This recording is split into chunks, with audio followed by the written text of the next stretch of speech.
Buenas tardes a todos. Buenas tardes. Buenas tardes. Buenas tardes. Buenas tardes, Rigda. Buenas tardes. Buenas tardes, licenciada. Buenas tardes, Wendy. Les comento que posiblemente no se vaya a poder hacer el examen en Moodle, sino que se va a hacer en Classroom.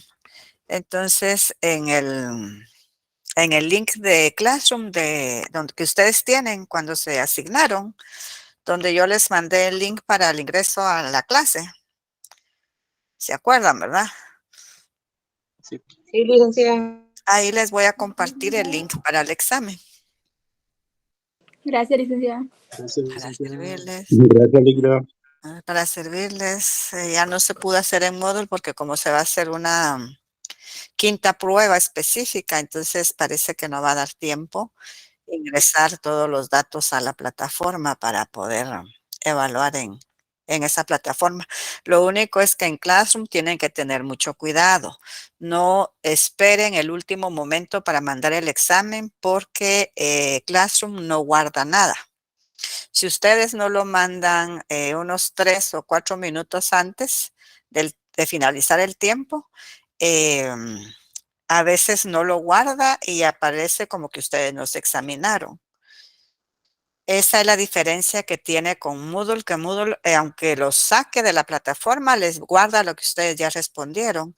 O si entraron tarde al examen, entonces uno como docente puede dar digamos, unos 5 o 10 minutos más, pero todos tienen, digamos, si yo pongo el examen para media hora, por ejemplo, y pongo de que el examen puede estar puesto 40 minutos, por decirles algo. Si alguien entró a las 10, a las 6:10, por ejemplo, tiene sus 30 minutos porque se termina el tiempo a las 40. Si entró a las 5, también tiene sus 30 minutos, o sea que tendrían hasta las menos 25, no, o sea, si son 40, tendrían a las menos 25. Y así sucesivamente. En cambio, en Classroom no se puede hacer eso. En Classroom se pone el examen, se abre, empiezan ustedes a contestar y si por algún motivo ustedes le dieron enviar sin darse cuenta, de una vez se los quita prácticamente y ya no los deja a veces abrir nuevamente. Entonces sí es recomendable que tomen en cuenta de que no esperen el último momento para enviar su examen.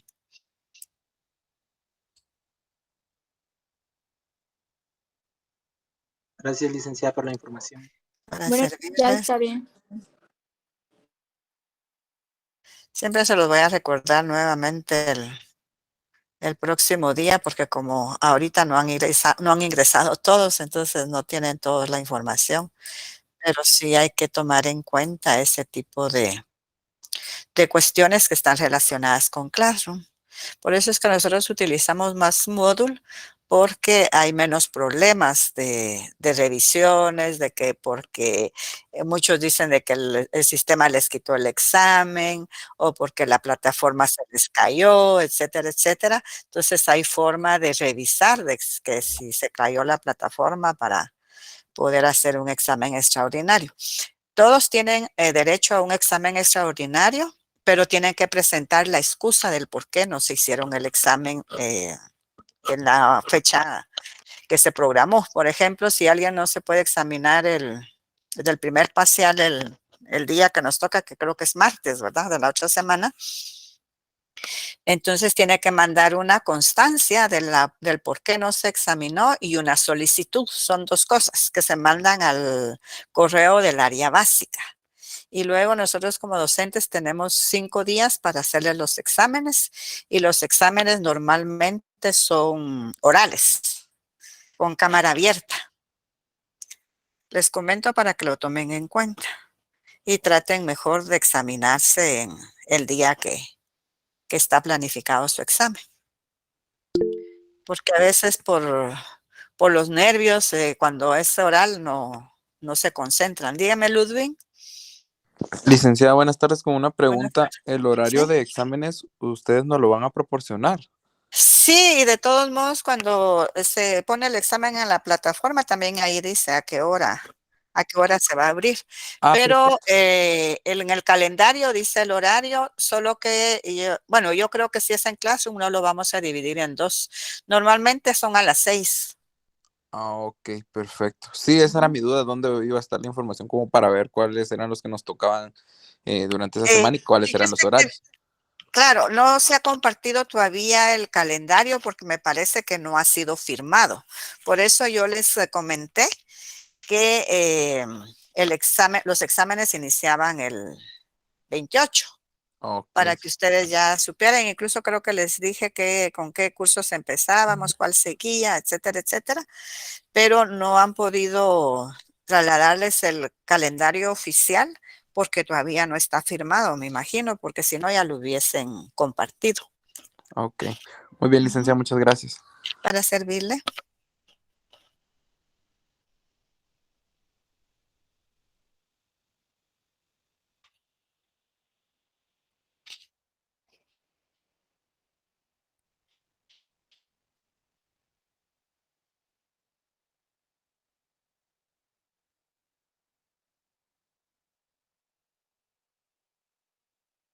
Bueno, vamos a empezar entonces con la clase de hoy.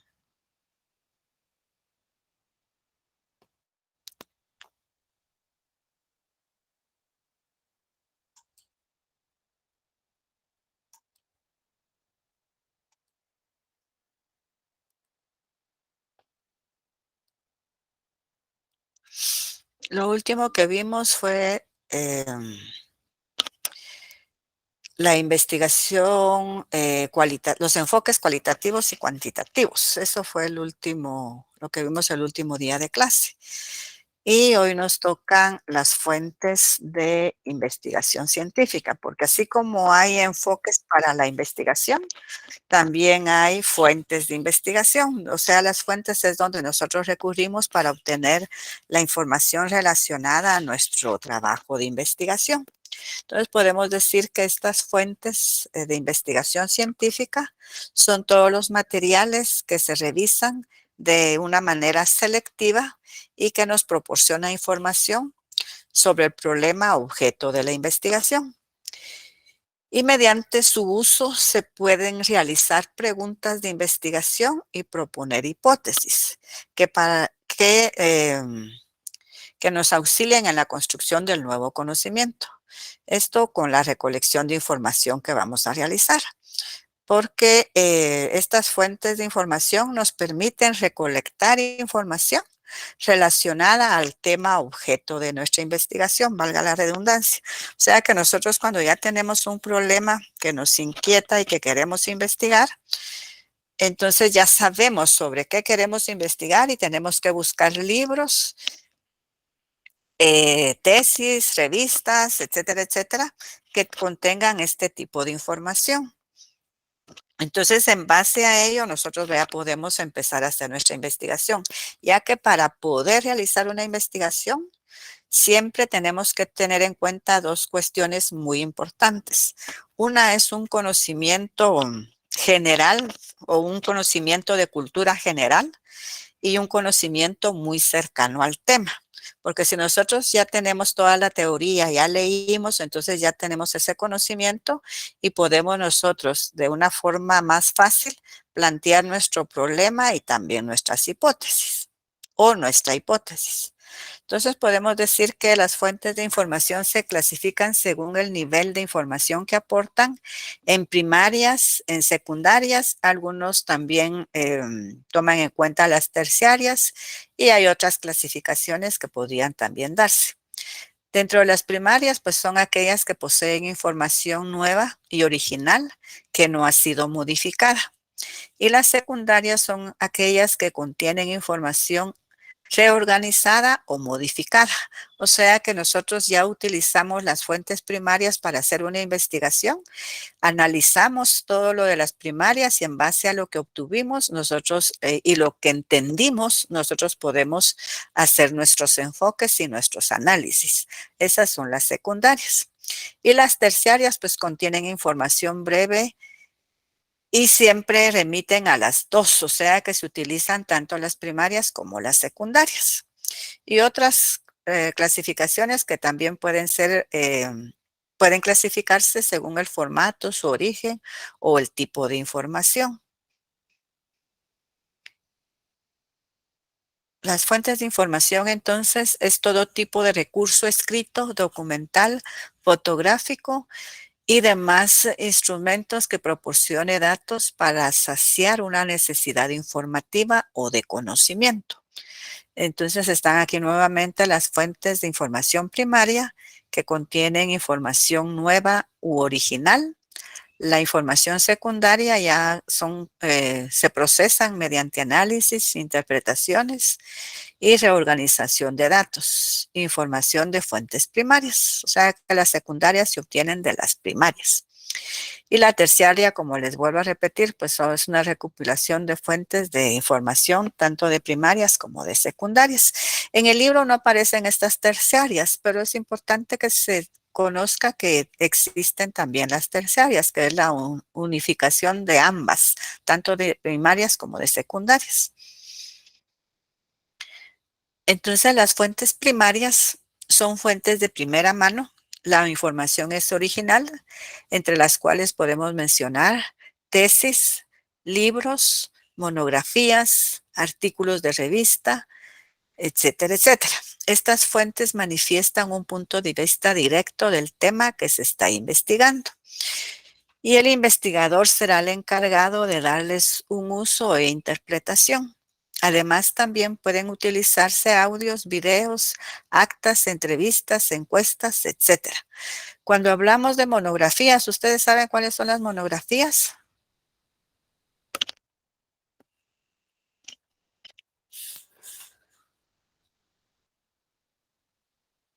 ¿Alguien sabe?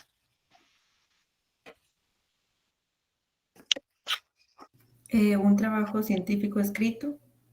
Sí, es un trabajo científico sobre una rama de la ciencia o sobre un tema en específico, sin salirse de ese tema. Y son trabajos no tan extensos, son tal vez de unas 25, 30 páginas, donde se aborda un tema y se amplía y con datos de primera mano, por ejemplo, o datos que son primarios. Entonces, esas monografías normalmente se utilizan mucho en investigaciones. A eso se refieren las monografías. Y los artículos de revistas, pues son los artículos que hay que investigadores escriben en revistas también. Entonces, dentro de las fuentes primarias son aquellas fuentes que contienen información nueva u original y cuya disposición no sigue habitualmente ningún esquema predeterminado. Se accede a ellas directamente o por las fuentes de información secundarias. Estas fuentes primarias, ¿qué son? Una fuente primaria refiere a las fuentes documentales que se consideran material proveniente de alguna fuente del momento en relación a un fenómeno o suceso que puede tener interés en ser investigado o relatado. Es decir, es la materia prima que se tiene para realizar un determinado trabajo. ¿Cuáles son? Algunos ejemplos de fuentes primarias son textos, memorias, cartas, entrevistas, autobiografías, diarios o revistas de la época, manuscritos, discursos, fotografías, grabaciones de audio, grabaciones de video, películas también de la época con noticias podrían ser. ¿Están claras las fuentes primarias?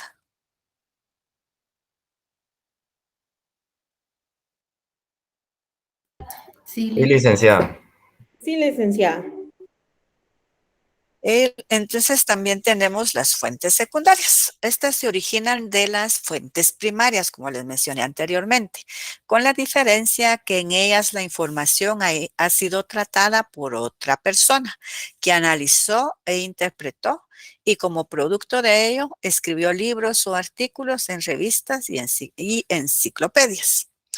Estas fuentes y su uso proporcionan la calidad científica al trabajo de investigación y se requiere un uso ético, o sea, debe citar correctamente los libros que se utilizan.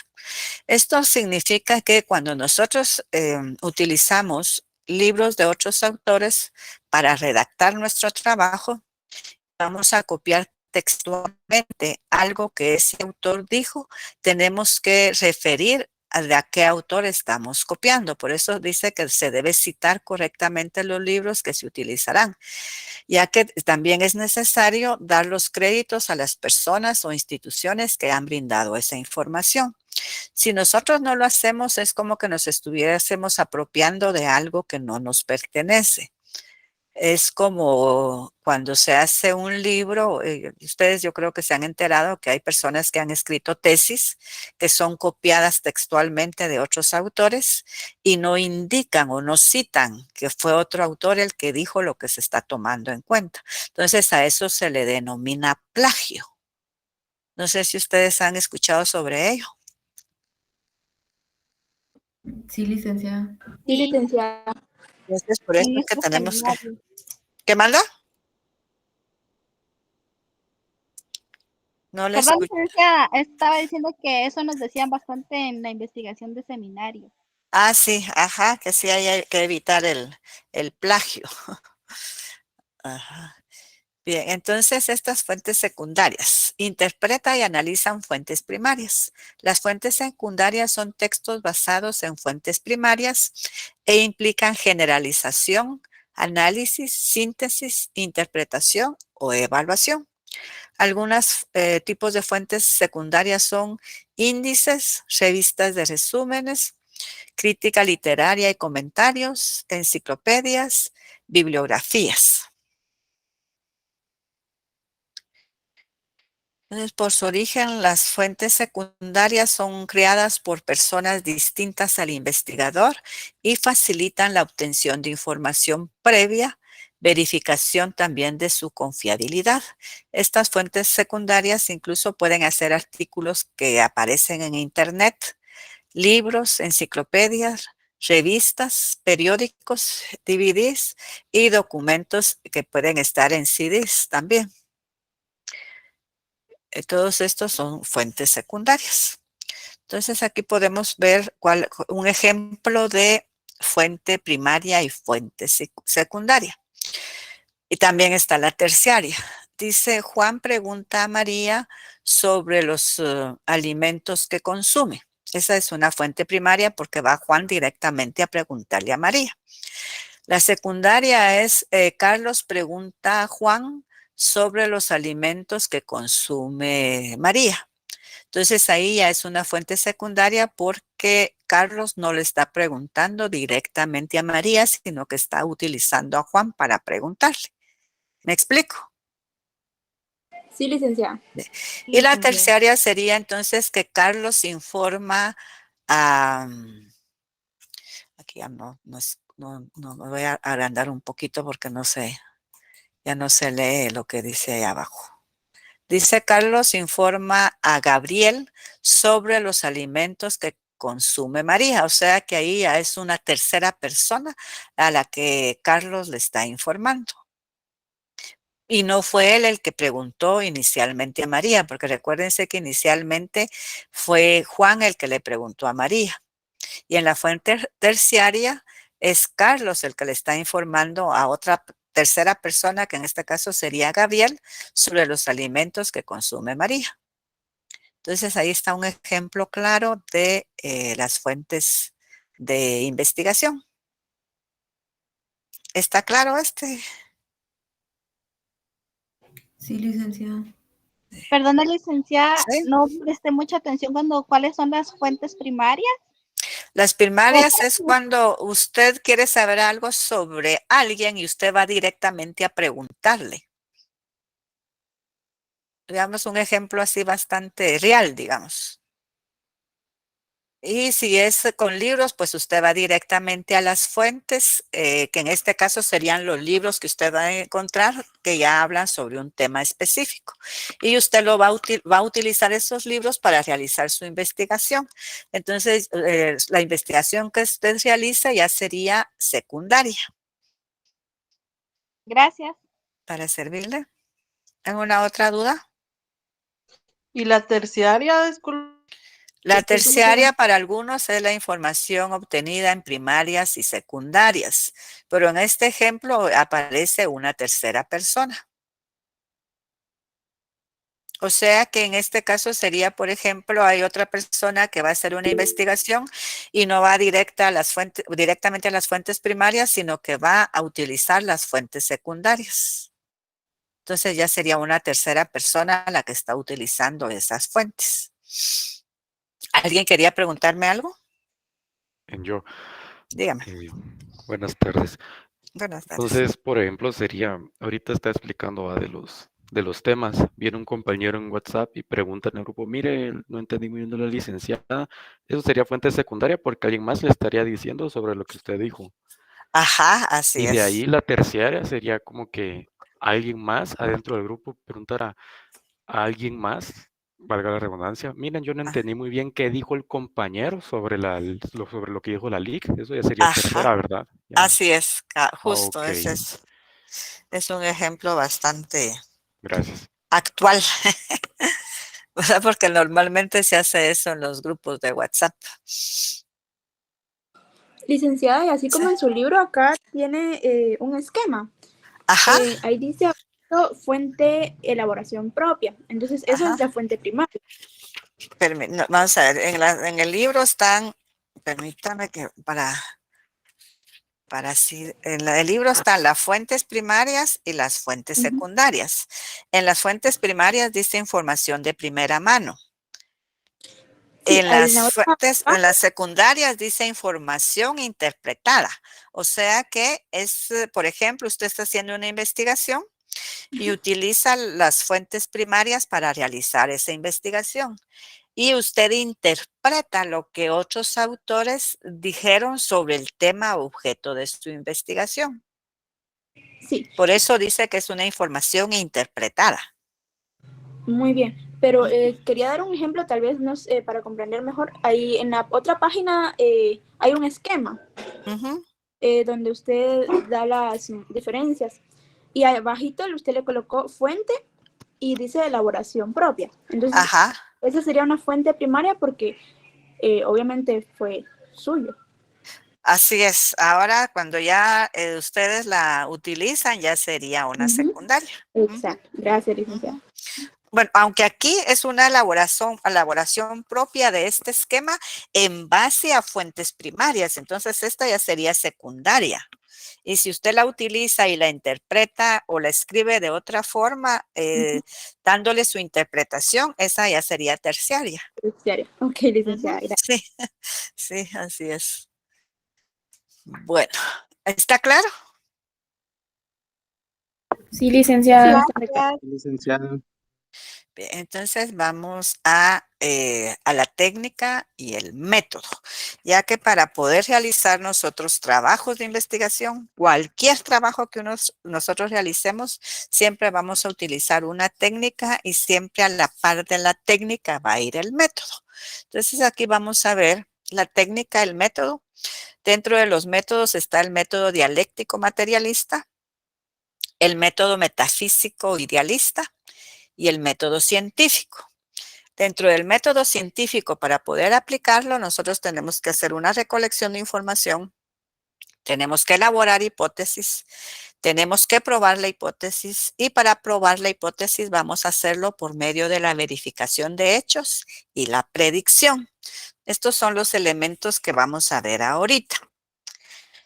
Entonces, les decía que en cierta forma o de una forma general, podríamos decir que el método es un medio para alcanzar un objetivo y un camino para llegar a la esencia de los fenómenos y que son fundamentales para un acercamiento a la realidad. Entonces podemos decir que el método en grandes rasgos es un conjunto de pasos para llegar a descubrir una verdad, y otro camino que ya vimos nosotros para llegar a esa verdad es la investigación y también la técnica. Recuérdense que toda ciencia es un método para poder aplicarlo en la investigación. Si ustedes se recordarán, yo siempre les dije que para poder realizar una investigación tenemos que tener conocimiento de qué es ciencia, qué es investigación y qué es método. Entonces podríamos decir que la técnica, a diferencia del método, esta no es un modo de pensar, sino un modo o un procesamiento de hacer, de ejecutar, o sea, un medio para aplicar un método. Podríamos decir también que es la estructura del proceso de investigación. Y esta técnica pues nos va a permitir la búsqueda y aprovechamiento de las fuentes de conocimiento para su registro, porque tenemos que registrarlas y clasificar esas técnicas para ya en el proceso de nuestra investigación. Entonces podemos decir que la técnica, a diferencia del método, como les decía, no es un modo de pensar, sino un modo o un procedimiento de hacer, de ejecutar. O sea que es un medio para aplicar un método. Es la estructura del proceso de investigación, y esta técnica nos va a permitir la búsqueda, individualización y aprovechamiento de las fuentes de conocimiento y el registro y clasificación de los datos. Entonces, ¿cómo vamos nosotros a registrar y clasificar esos datos que tenemos del tema objeto de la investigación? ¿Cómo creen ustedes que lo vamos a clasificar?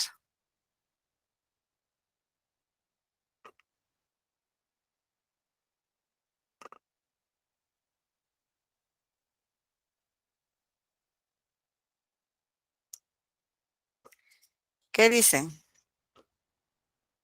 ¿Qué vamos a utilizar nosotros para clasificar esa información que ya obtenemos o que ya tenemos para realizar nuestra investigación? Herramientas. ¿Qué técnicas vamos a usar?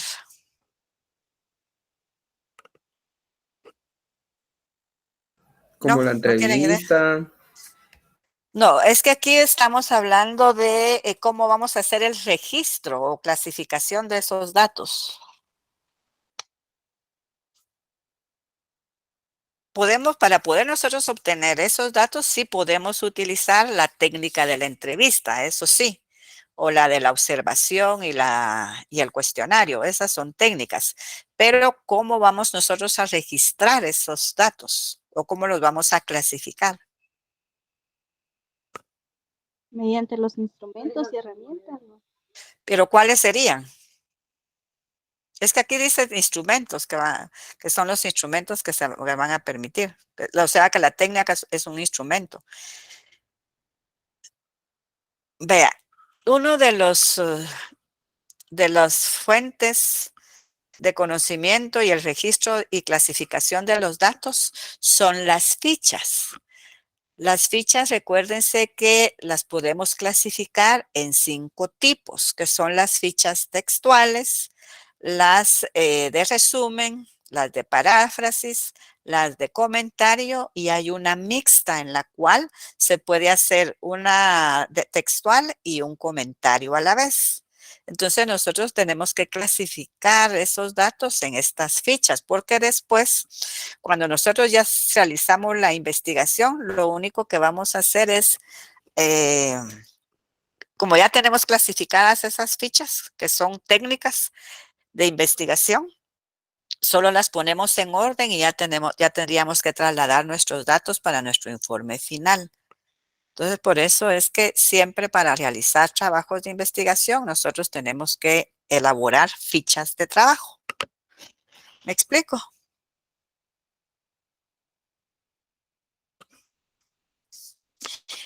No me avisaron de cómo se llama, que están esperándome y se me fue otra vez. Perdón para los que no les había dado acceso, pero estábamos concentrados en el tema, en que me respondieran. Dígame, Luis.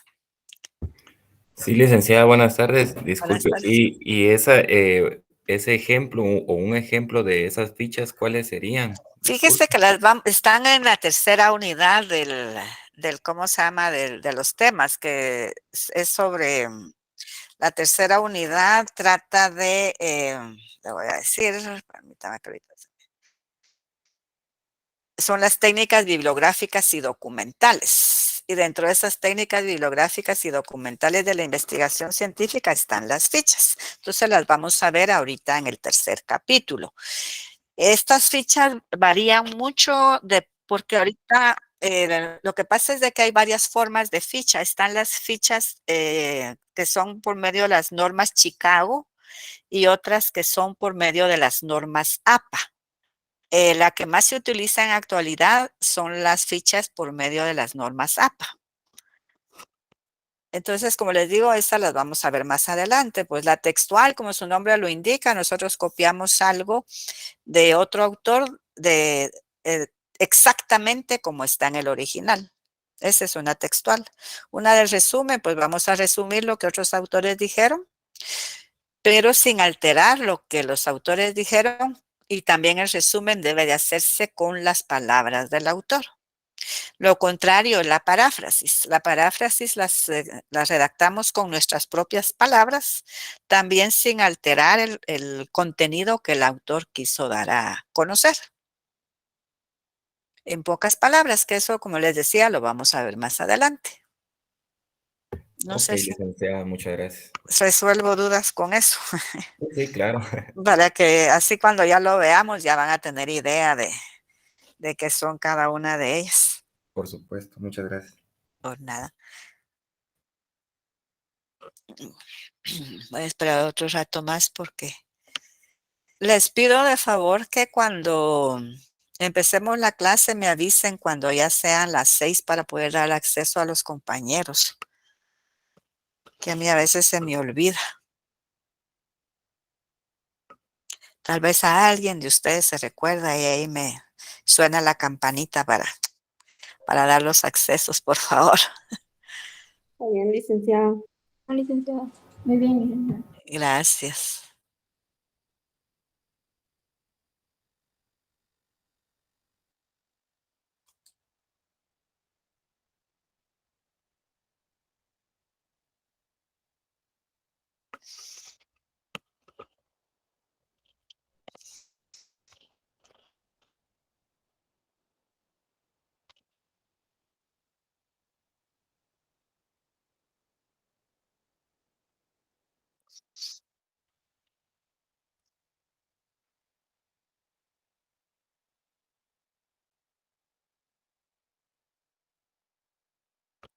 Y si alguien les puede avisar a los que no están pendientes que ingresen ya, porque ya voy a dejar de dar nuevamente accesos. Y ahorita sí ya no voy a dar.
Estuvo bueno que cambiaran la configuración del grupo de WhatsApp porque ponen tantos mensajes que se pierde la esencia.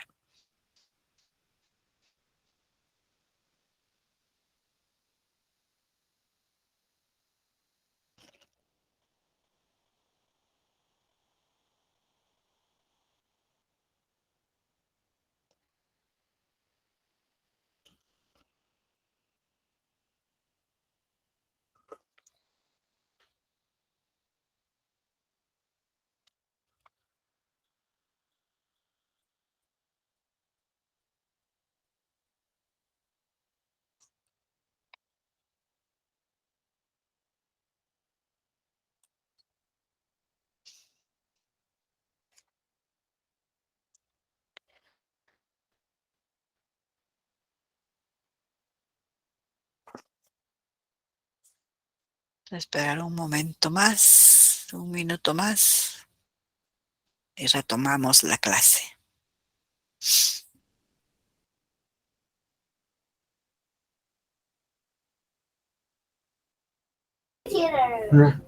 Una pregunta, licenciada. Dígame. ¿Ya habían empezado la clase de qué ratos? Y la empiezo normalmente a las 6 menos 20. Hoy la empecé un poquito más tarde, la empecé como a las 6 menos, como a las 6 menos, ¿qué? Menos 17 creo que empezamos, ¿verdad? Sí, licenciada. O menos 18. Todavía les di otros minutos más porque recuérdense que yo siempre les dije que empezaba a dar accesos a las 5:30. Empezábamos las clases a las 6 menos 20 y luego a las 6 les doy nuevamente acceso. Solo que hoy sí se me pasó el horario de las 6 para volver a dar accesos, entonces por eso es que estoy dando accesos ahorita, porque me pasé de las 6.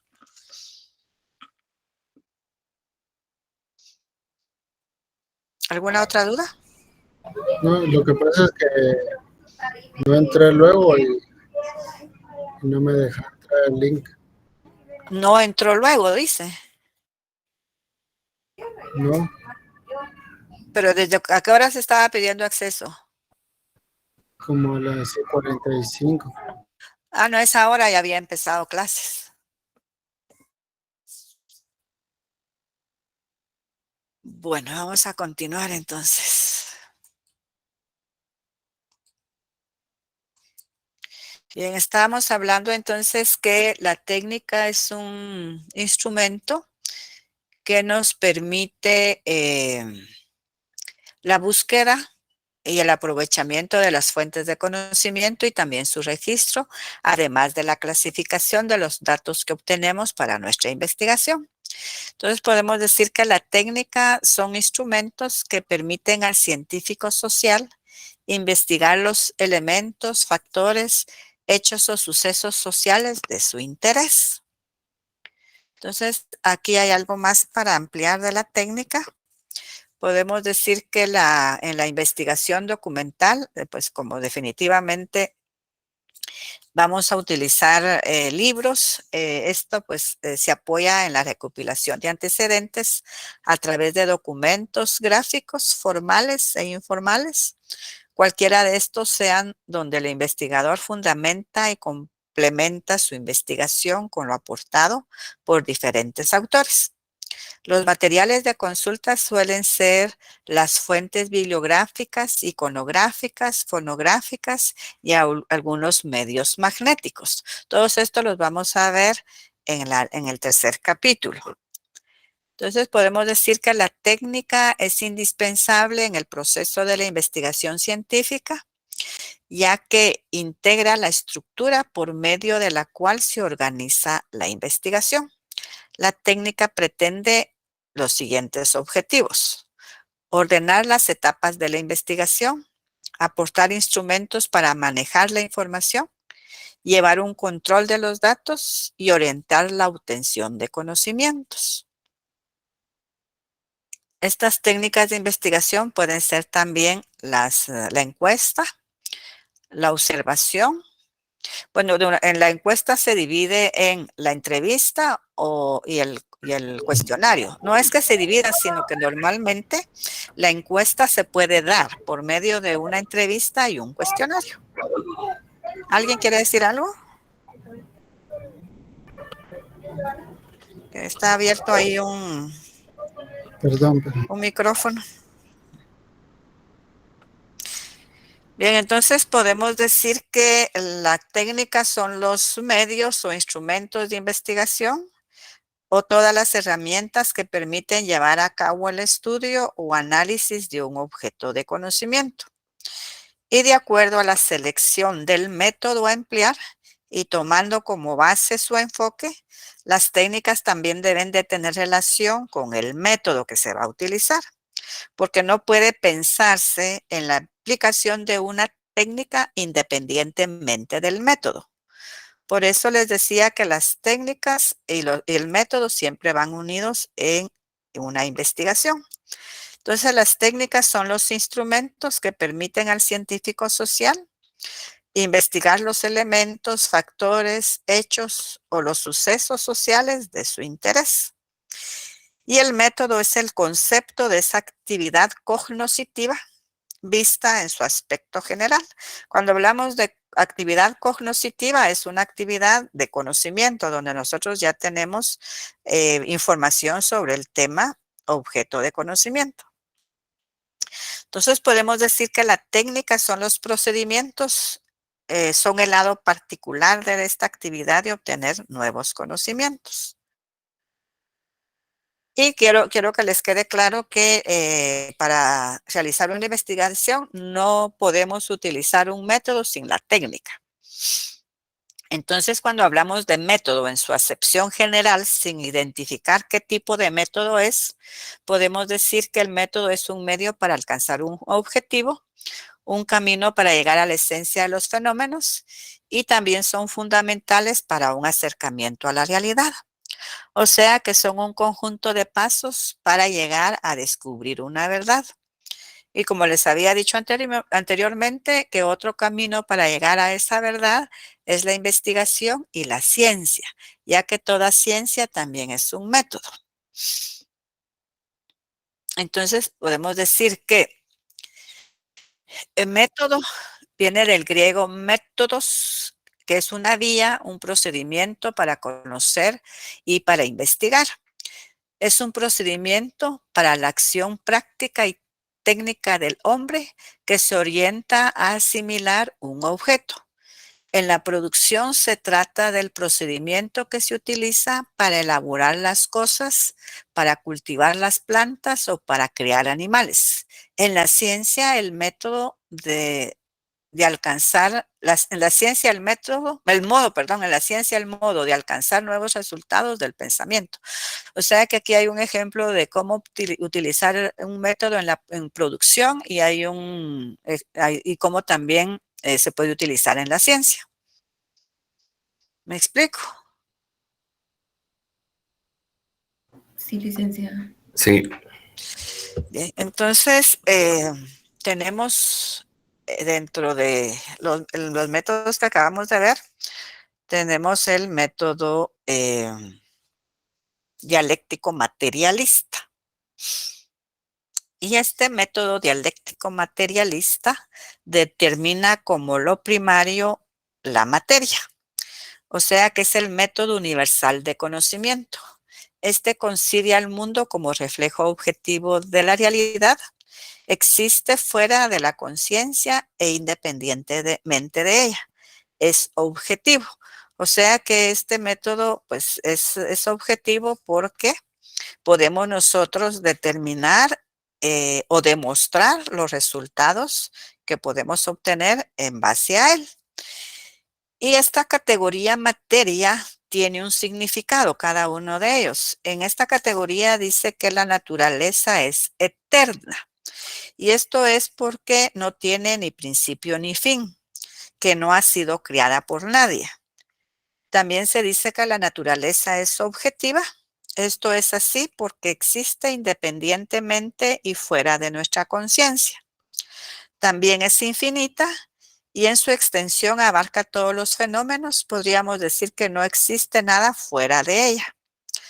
También cambia constantemente y esto es en virtud de causas y leyes naturales, que son inherentes a sí misma y no en virtud de fuerzas sobrenaturales. También podemos decir que la naturaleza es cognoscible, o sea que todo lo que existe en la naturaleza nosotros podemos llegar a conocerlo. Podemos decir entonces que de acuerdo a esta definición de materia, el mundo está en constante movimiento y desarrollo. O sea que todo que nosotros nos propongamos podemos llegar a conocerlo. ¿Está claro esta categoría materia del método materialista?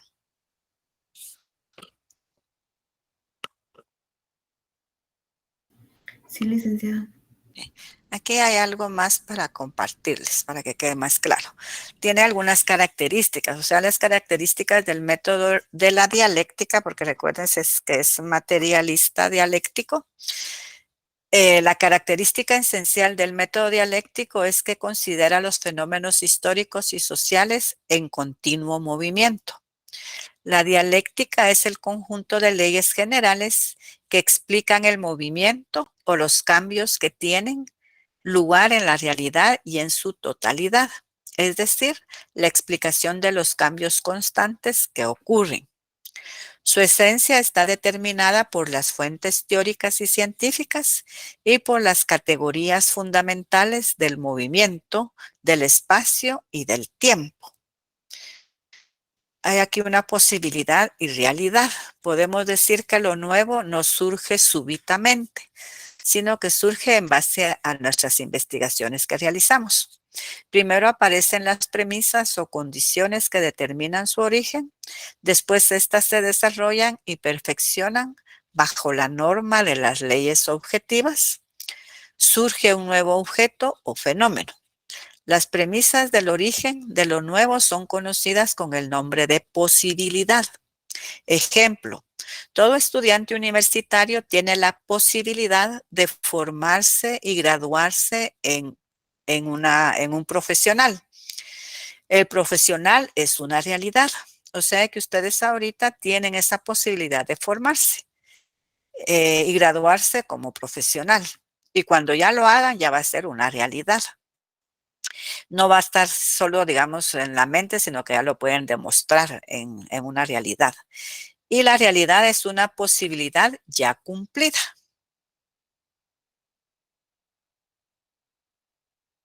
También tenemos el método metafísico, que es un método contrapuesto al materialista. Este método metafísico es idealista, ya que utiliza como método general de investigación el método metafísico. Como su nombre lo indica, determina lo primario, que es la idea, el espíritu y Dios como fuerza sobrenatural, y parte de una concepción de un mundo estático regido por leyes eternas e inmutables. O sea que según esta concepción, todo es eterno, todo ha existido tal y como está, porque Dios quiso que así fuera. O sea que las montañas, todo lo que está a nuestro alrededor, esto existe porque Dios quiso que existiera. Podemos decir entonces que en las investigaciones no puede haber un materialista pensando como idealista, ya que normalmente los científicos que utilizan este método universal de conocimiento, que sería el materialista, son ateos, nunca van a creer en Dios. Entonces podemos decir que el idealismo es la realidad esencialmente idea, conciencia. Las teorías espiritualistas o idealistas giran en torno a la idea de que la realidad es siempre algo que se nos aparece en la conciencia, sea en forma de percepción o de pensamiento.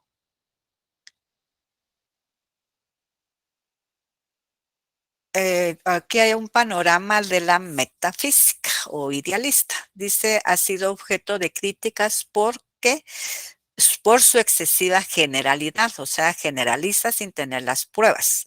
Formular interrogantes que solo son contestadas por especulación. Y hay una imposibilidad de verificar sus enunciados. Por ejemplo, si yo les digo que realicen una investigación para demostrar la existencia de los ángeles, ¿será que ustedes la pueden hacer? No. Imposible. Ajá, así es, o sea que por eso es que se dice que tiene la imposibilidad de verificar sus enunciados, ya que todo lo de este método está en nuestro pensamiento, es según nuestras creencias, es así como nosotros vamos también incluso a actuar. ¿Me explico la diferencia entre cada uno de ellos? Sí, licenciada. Tanto idealista como materialista. Sí, también son sinónimos que nos han estado enseñando también eso nos han estado enseñando en derecho entre las diferentes concepciones idealistas y materialistas. Entonces, Sí, llevamos, están ahorita en lo del ser humano. sí, La cosa- entonces Ajá. vamos como relacionándolo también con su clase, gracias. Ajá, sí, sí, Se nos queda porque mejor. recuérdense que hay dos concepciones del origen del ser humano, la científica y la idealista. La científica, pues, es la que vino del mono, ¿verdad? Y según las fases que fue realizando, ya se volvió en ser humano. Y la no científica, que sería la idealista, es que el ser humano, su origen es porque Dios quiso que así fuera y fue por medio de Adán y Eva. Esa es la concepción, digamos, idealista o metafísica, en pocas palabras, aunque me imagino que en derecho ustedes lo vieron más ampliamente.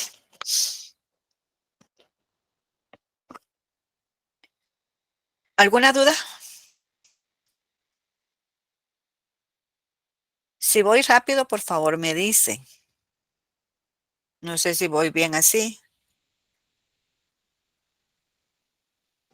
Hasta el momento va bien para mí. Gracias.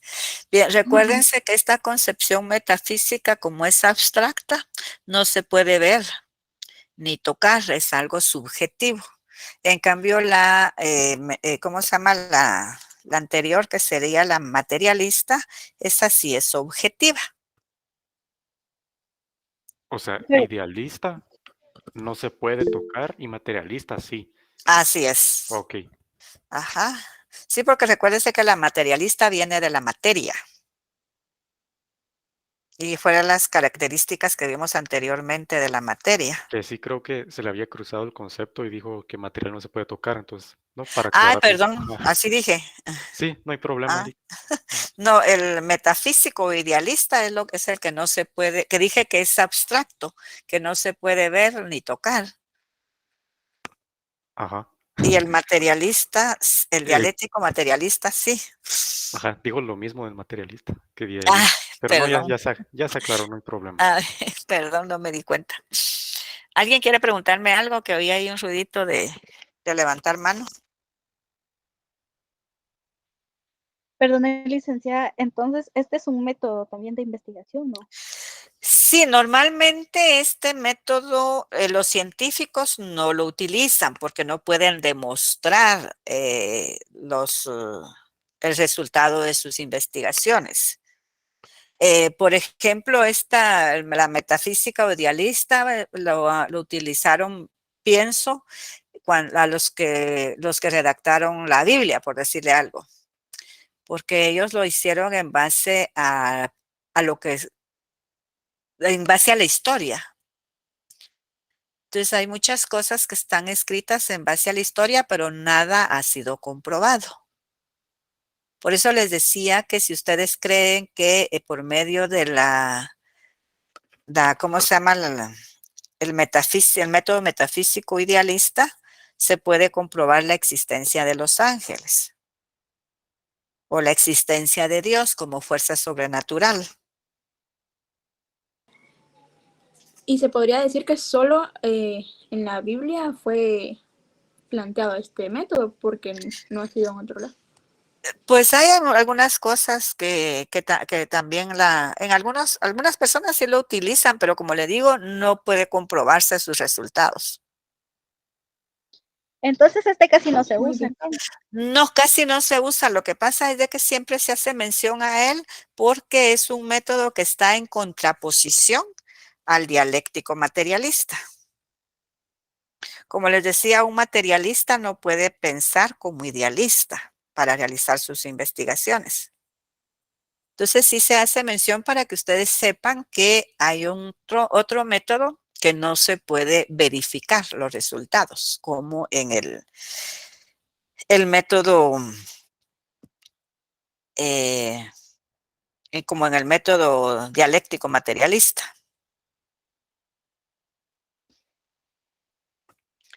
¿Alguien quería preguntar algo? Maritza Pérez tiene levantada la mano. Quería preguntar algo, se equivocó. O la levantó sin querer. Perdón, licenciada, sí, sin querer la levanté, perdón. Muy bien. Bien, entonces continuamos con el método científico. Dijimos que el método científico, para poderlo aplicar, tenemos que tomar en cuenta por regla general, consta de 3 pasos, que es la recolección de la información, la elaboración de hipótesis y esta comprobación de la hipótesis también, o la prueba de hipótesis, que serían los 3 elementos que no debe de dejarse a un lado para aplicar el método científico. Y dentro de esta prueba de hipótesis, pues nos la podemos hacer por medio de la verificación de hechos y la predicción. Entonces, podemos decir que el método científico es un proceso sistemático y razonado que se sigue para la obtención de la verdad en el ámbito de la ciencia. Su propósito es encontrar conocimientos generales, ciertos y comprobables. Se integra de una serie de procedimientos o pasos racionales en los que se plantean los problemas, las hipótesis científicas y se ponen a prueba.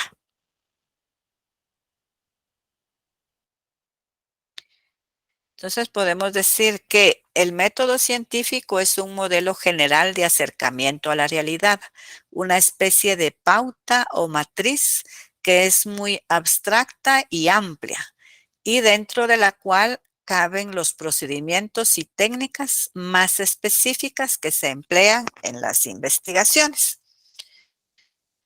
Entonces, este método científico lo podemos aplicar por medio de observar, plantear preguntas, generar una hipótesis, conducir un experimento, buscar la conclusión y de último reportar los resultados.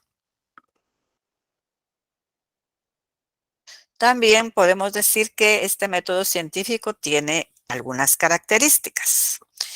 La primera es que se sustenta en la confrontación sistemática del saber, partiendo de la hipótesis para su comprobación.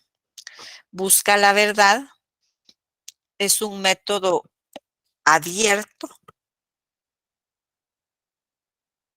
porque permite la concurrencia de otros métodos y técnicas. Por eso es que es un método abierto. También es un método autocrítico en el sentido que cuando la hipótesis no puede comprobarse, se rechaza automáticamente. También es un método dinámico.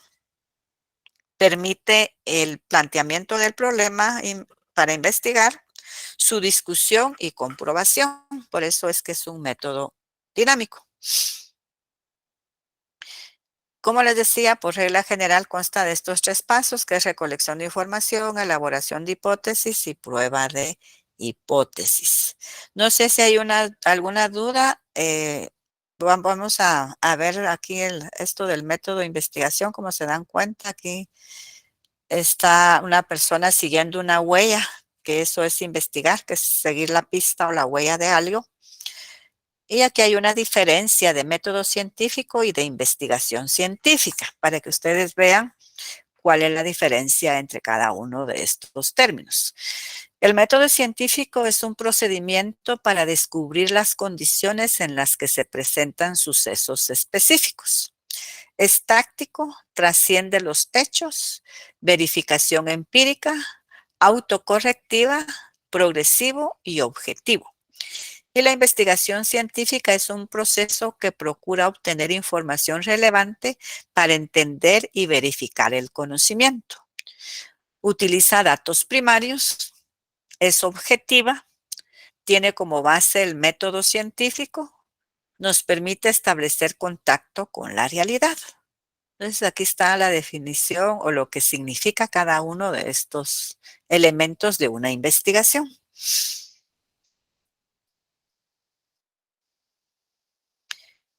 Aquí hay algo más del método científico. Para poder aplicar el método científico, como hablamos anteriormente, hay que hacer un planteamiento del problema, que sería la primera etapa. En este caso vamos a hacer una observación para reconocer el problema. Luego se da la formulación de hipótesis. En esta, pues hay que hacer suposiciones verosímiles y contrastables para explicar el problema. Y la tercera es el diseño de experimentos para comprobación de la hipótesis. Esta experimentación debe ser control de variables, o sea, tenemos aquí que diseñar experimentos para confirmar o descartar las hipótesis, buscando relaciones entre ellas, controlando variables no medidas que puedan influir. Entonces, podemos decir que si se da la comprobación, la hipótesis es comprobada, entonces ya sería una ley y serían teorías. Y en la cuarta etapa serían ya las conclusiones que se obtienen a partir de las hipótesis. Si no logramos comprobar la hipótesis, tenemos que regresar a la formulación de la hipótesis y ver cómo la podemos modificar para poderla comprobar. Entonces, aquí está nuevamente lo del método científico, que es observar, hacernos preguntas de lo que observamos, hacer una hipótesis, hacer los experimentos, llegar a una conclusión y de último vamos a reportar los resultados. Entonces, podemos decir que el método científico, vamos a hacer observaciones, preguntas, hipótesis, experimentación, conclusiones, documentación y vamos a hacer descubrimientos para seguir aprendiendo, porque la aplicación del método científico no es solamente para llegar a la esencia de un solo fenómeno, sino que va a ser para llegar a la esencia de varios fenómenos. Entonces, recuérdense que el conocimiento no es patrimonio de nadie y cualquiera lo puede obtener, siempre y cuando tenga la intención de tener nuevos conocimientos. Entonces, esas etapas del método científico son planteamiento del problema, análisis de la realidad, planteamiento de hipótesis, prueba de hipótesis y nuevo conocimiento. Luego tenemos la recolección de información. Para recolectar la información, nosotros tenemos que hacer el acopio de toda la información necesaria, ya que si omitimos algo, puede no llegarse a la respuesta adecuada o bien puede obtenerse un resultado equivocado. Era lo que yo les decía en la etapa empírica, en el proceso del conocimiento, que si nosotros no analizamos todas las teorías que tenemos, dejamos algo sin hacer. Por eso es que hay que utilizar en el análisis la síntesis, porque por medio de la síntesis nosotros podemos encontrar lo que no hicimos con el análisis, lo que no encontramos con el análisis. Entonces, y cuando nosotros no hacemos un buen análisis de los documentos que tenemos, entonces sí podemos llegar a este resultado equivocado, o sea, a no poder comprobar nuestra hipótesis. Entonces, la recolección de datos no se recopilan como un fin en sí mismos, sino como un medio para describir los hechos que están tras los datos. ¿Qué es una recolección de datos? Los métodos de recolección se pueden definir como el medio a través del cual el investigador se relaciona con los participantes para obtener la información necesaria que le permita lograr los objetivos de la investigación. Entonces, va a recolectar los datos, como dijimos, ya sea con fuentes primarias o secundarias. Entonces, cuando ya tenemos todos los datos, nosotros podemos elaborar nuestra hipótesis. Y esta hipótesis, pues, va a ser la explicación provisional que damos al problema que vamos a tratar de probar. Esto a través de los datos que ya recogimos. Estas deben demostrarse con elementos objetivos. Aquí hay algunas definiciones de hipótesis. Según Kerlinger, en su libro de 1983, él dice que la hipótesis son las herramientas más poderosas para lograr conocimientos, que son afirmaciones que pueden someterse a prueba y mostrarse como soluciones probablemente ciertas. Según Hernández Sampieri, en su libro de 2010, dice que la hipótesis son explicaciones tentativas del fenómeno investigado que se formulan como proposiciones. Recuérdense, ¿alguien sabe qué es una proposición?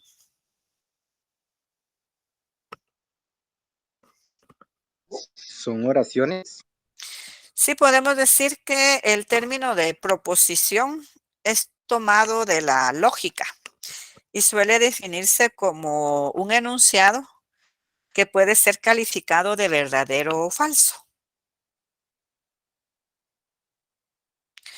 Y también puede utilizarse como una frase o una oración, como usted decía. Dígame.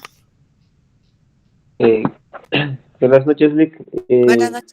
También se podría denominar como una propuesta, ¿no? La hipótesis sí podría Dice ser una propuesta. puntos.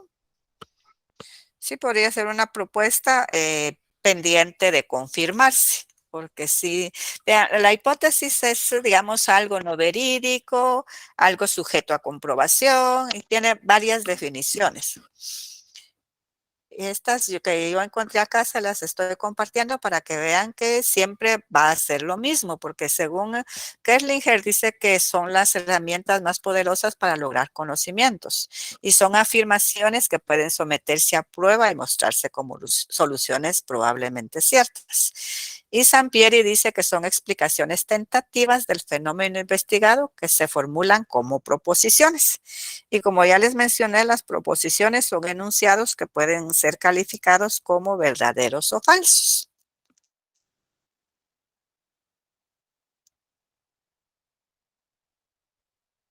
Entonces, la hipótesis de investigación es una respuesta, una solución tentativa al problema de investigación que por su alto grado de fundamentación teórica y empírica tiene altas probabilidades de ser verdadera. Todo conocimiento científico está constituido por hipótesis, por lo que siempre tienen carácter probabilístico. No existe verdades definitivas en la ciencia. Recuérdense que habíamos dicho que nosotros llegamos a verdades relativas. Entonces podemos decir que las hipótesis son las guías para una investigación o estudio. Estas indican lo que tratamos de probar y se definen como explicaciones tentativas del fenómeno investigado. Deben ser formuladas a manera de proposiciones. Las hipótesis son una poderosa herramienta que orienta al investigador y sirve de nexo entre la teoría y la realidad. ¿De dónde van a surgir las hipótesis? Las hipótesis pueden surgir de la revisión inicial de la teoría, del planteamiento del problema, ya que la hipótesis va a ser una respuesta tentativa de la operacionalización del tema o del problema, que eso lo vamos a ver más adelante. Recordemos que los objetivos y la pregunta de investigación son susceptibles a reafirmarse o mejorarse durante el desarrollo del estudio. Aquí hay algo más de las hipótesis. Dice que son guías para desarrollar una investigación. Nos indican lo que estamos buscando o tratando de probar. Se definen como explicaciones tentativas del fenómeno investigado, formuladas a manera de proposición. En nuestra vida cotidiana constantemente elaboramos hipótesis acerca de muchas cosas y luego indagamos su veracidad. Por ejemplo, ahora yo creo que para todos ustedes no es desconocido que ha aumentado demasiado el tránsito. Entonces, a veces cuando no se sabe, vamos a algún lugar y hay demasiado tránsito, entonces nosotros decimos, hubo un accidente, tal vez por eso es que hay mucho tránsito. Entonces, sin querer, estamos emitiendo una hipótesis de que no se camina en el tránsito porque hubo un accidente. ¿Me explico? Otra hipótesis sería una manifestación. Sí, también puede haber una manifestación, por eso no logramos caminar. Vamos a dejar la prueba de hipótesis para el siguiente día. Permítame solo. Sí, dígame, ¿qué me decía? O que están reparando la calle. Ajá, sí hay, mire, nosotros sin querer estamos emitiendo hipótesis a cada rato y a veces no nos damos cuenta.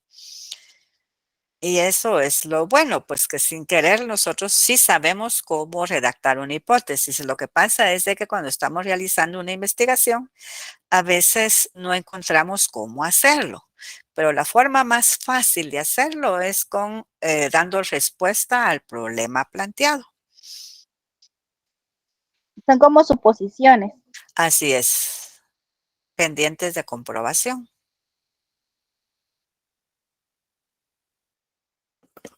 Vamos a dejar, como les decía, la última parte de la hipótesis, que es su comprobación para el siguiente día, porque ya son las -10 casi.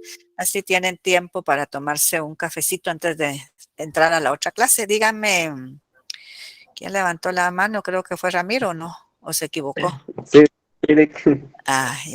Doctor Félix, ¿será que nos puede compartir su documento para... Fíjese que estudiar es que lo que pasa es de que esto que yo les comparto es lo que yo hago para poderles dar la clase, o sea que es un trabajo que yo realizo para que ustedes me comprendan mejor el tema. Pero yo ya les mencioné que el contenido del examen lo saco del libro, porque los ejemplos que yo les pongo es para que ustedes a la hora del examen se recuerden que con un ejemplo ustedes pueden dar una respuesta a una pregunta, por decirles algo. Entonces, por eso es que no comparto este documento, porque me sirve solo para que ustedes me comprendan mejor el tema. Gracias, Lick. ¿Para servirle? ¿Alguna otra duda? ¿No hay dudas? Bueno, como veo que ya se están despidiendo, ya están abandonando. Entonces nos vemos el miércoles a la segunda hora. Para continuar, ya estamos casi terminando el contenido del primer parcial. Muchas gracias, licenciada.